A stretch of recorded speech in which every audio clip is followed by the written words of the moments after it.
And in today's video, I'm going to share with you 8 things I wish I knew before I stopped relaxing my hair and started wearing my hair in its natural state. So if you would like to know these 8 things that I wish I knew, okay, so you can know these 8 things, so you'll know, then keep watching. So this video is definitely for someone who is new to this natural hair game, this natural hair life, like you've just started wearing your hair in its natural state, or maybe you're someone who is transitioning from a relaxer, or someone who is on the fence. Maybe you have a relaxer and you're thinking about, letting that relaxer go and wearing your hair in its natural state. Then this video is for you. Now, very briefly, if you're new to my channel, I was relaxed basically, y'all, my entire life. Like 23 plus years straight, I had a relaxer. Like no break in between that. Child, that relaxer, okay, was in. That new growth was getting slicked down every chance I had, right?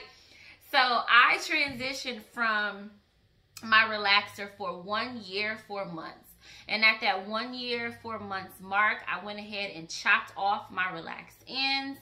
So it's been a total of 3 years since I put a relaxer in my hair. So of that 3 years, 1 year, 4 months was me transitioning. And then from there, it's just my hair in this natural state. So I'm still kind of new to this natural hair, life, if you will. By the way, my big chop video is on my channel, so feel free to watch that if you want to. But yeah, I'm newer to this natural hair life, and there's some things that I'm learning and have learned that I wish I knew, back at the start when I was transitioning, just because I think it would have been helpful. So I hope these 8 things that I've learned that I wish I knew back then will be helpful to you. So they're in no particular order, but here we go.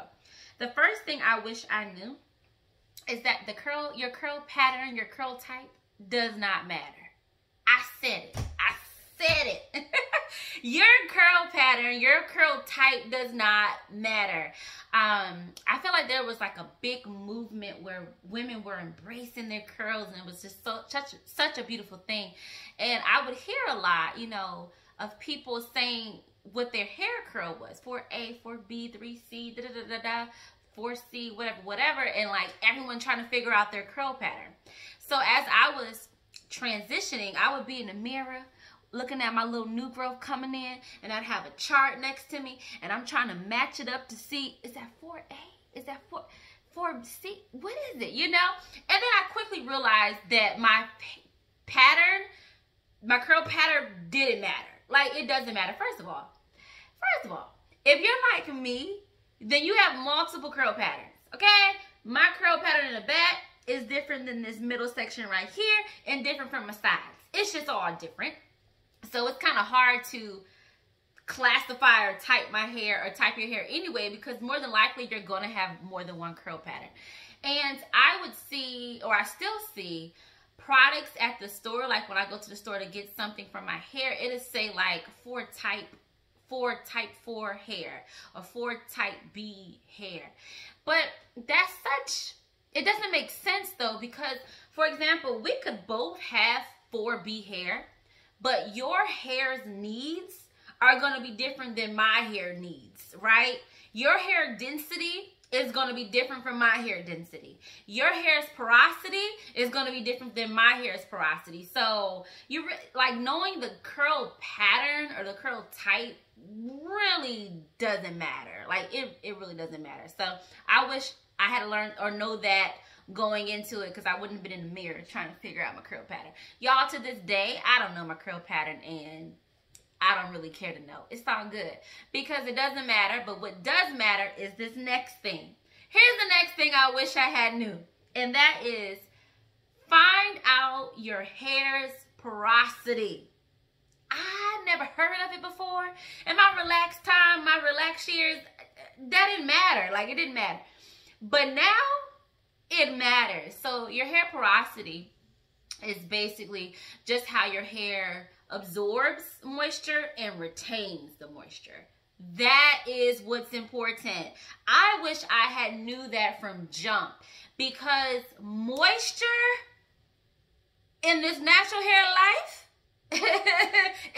tier. Like, it's priority, okay? Like, you gotta make sure your hair is moisturized. And there's no way to moisturize your hair if you don't know how your hair receives moisture, right? So you could be high porosity, low porosity, or normal porosity. That is so important. I am low porosity. My hair, my cuticle in my hair is closed. So getting moisture in my hair takes a little bit of work, but I tell you this, once that moisture is in there, honey, it is in there. Like, I can go some time before I need to, you know, re-moisturize my hair. Once that moisture is in, it's in. But I do got to do a little work to get it in. And I learned from me, heat helps get in moisture. And I'm not talking about like direct heat or, you know, high heat, nothing like that. But like when I'm conditioning my hair, sometimes I'll just take my dryer, I'll put on a bag on my hair, and I'll just take the blow dryer on low heat and just kind of, you know, go like that to give it some heat. And that helps my hair to receive moisture. Same thing when I'm applying my moisturizer, I'll add a little bit of heat because that is what gets it in for me. Otherwise, the product kind of just sits on my hair. So yeah, I wish I had known how important hair porosity was. I had never even heard of it. I didn't even know it was a thing, but I realized it definitely is a thing. So learning your hair porosity is so important. Number 3, next thing I wish I knew is that trims or cutting your hair is more needed when your hair is in its natural state than when it's relaxed. So when I was relaxed, like, I could go 4 months without needing to get my ends clipped, right? Without needing to get a trim. Now though, with my hair in its natural state, no ma'am, no sir. Like, these ends, these little single strand knots will appear, split ends will appear, tangles and hard to brush through will occur. So I have learned, and I wish I knew this back then, is that it is so important to keep up on your trim regimen. Like, ladies and gents, if you're watching, do not be afraid to cut your hair. It's so important for the health of your hair. Because if not, what's going to happen, it's just going to keep splitting up the shaft anyways. And before you know it, you're going from a trim to a haircut. Okay? So it's so important to keep up on your trim. So I wish I had known how frequently trims were needed. Now, I just had my first professional trim about 3 weeks ago. And my hair, oh, it looks so much better. It flows, it's just better, right? Before then, I was trying my best to, in the mirror, cut my hair. But y'all, my hair was so uneven. It was so uneven, and yeah, no. So I definitely encourage you to keep your hair, keep up some sort of trim routine. I have found someone, thank you, Lord, who is great at natural hair. Now, I do my own hair, but I will go to this person for my trims, and I think I need to probably go every 2.5 months. I think that will work for me, maybe even 2 months. We'll see. I think 2.5 though will be good, but I'm so happy I found someone. So yes, I wish I knew that, you know, trimming your hair relaxed is different than trimming your hair when it's in its natural state. Those trims need to be more frequent because they, you know, you will get little knots and kinks and tangles at the bottom, and that can compromise the rest of your hair. 4th thing I wish I knew is to be intentional about moisturizing my hair. So I just kind of talked about porosity, which is learning how your hair receives and maintains moisture, but also just being intentional about moisturizing my hair. I wish I had known, like, hey, you need to be on some sort of schedule. You guys, the garbage truck is coming by. I hope that's not too loud. Like, putting myself on a schedule is important. Like, okay, every 5 days, see, you need to go in there and add a moisturizer to your hair or your scalp or whatever it may be. So I wish I had known, like, my hair's moisture and how it retains moisture in its natural state was so different than in this relaxed state. Remember, in my relaxed state, I didn't have to really put a lot of product in my hair. I would keep like something on my scalp, but now in my natural state, like, yeah, I need to have some sort of moisturizing routine. So I wish I had known that, but I know now. Fifth thing I wish I knew before I let go of my relaxer and started just wearing my hair in its natural states is the importance of a deep conditioner. I didn't really deep condition like that when I was relaxed. Like, I conditioned my hair, but I don't really think I deep conditioned my hair. I just don't think I did. But in, you know, my hair in its natural state, I realize now how important a deep conditioner is, because it just helps restore your hair, repair your hair, strengthen your hair, and moisturize your hair. So don't skip on the deep conditions.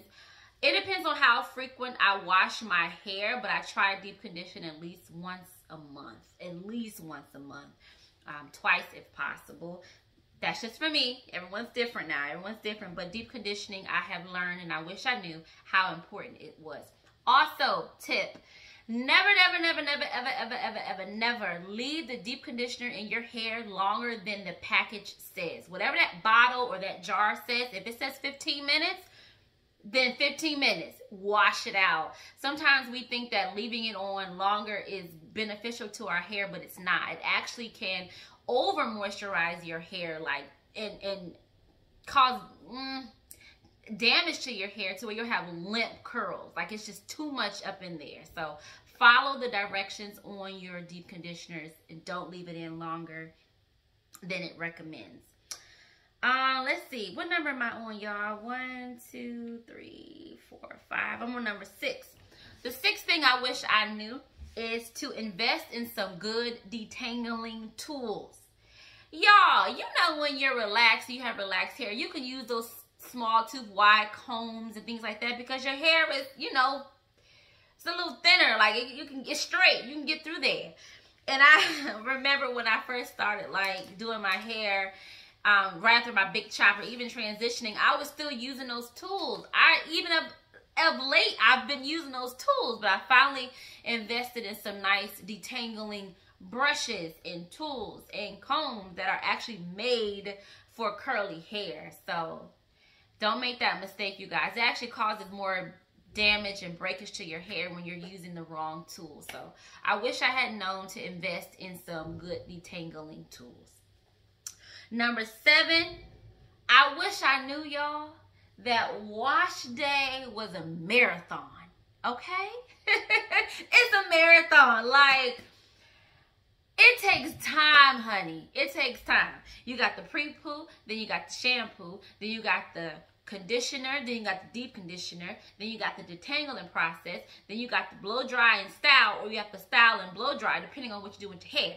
Now, everyone's hair is different. If your hair is shorter, it might not take that long. If you have a thinner density of your hair, it might not take that long. But for me, washing my hair is a process. Like, in most times, it's a 2-day thing. Like, I might wash, condition it one day, detangle it one day, but I'm not styling it until the next day or 2-3 days later, because it takes some time. So I wish I had known how much wash day was a process, because it is. And number 8, last thing I wish I knew before I stopped relaxing my hair. I don't know why I keep getting tongue-tied. Anyway, the last thing, the 8th thing I wish I knew before I stopped relaxing my hair and embraced my natural curls is that I would absolutely love my hair. Oh my goodness, I didn't know. Like, I did not know how much I was going to fall in love with my hair. Y'all, I love my hair, okay? Even when I'm having those marathon days of cleaning it and washing it and detangling and pre-pooing and all of that, okay? I still love my hair, and I am so happy that I transitioned from a relaxer and just have my hair and the way it grows from my scalp, you know? So, yeah, I wish I knew how much I would have loved my hair, because I definitely would have stopped relaxing my hair a long, long, long time ago.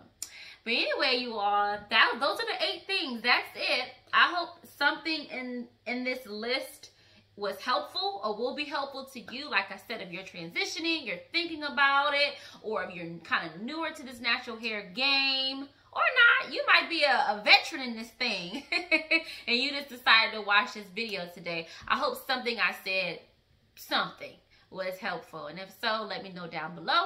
If you're not subscribed, come on over. I would love to have you a part of the crew and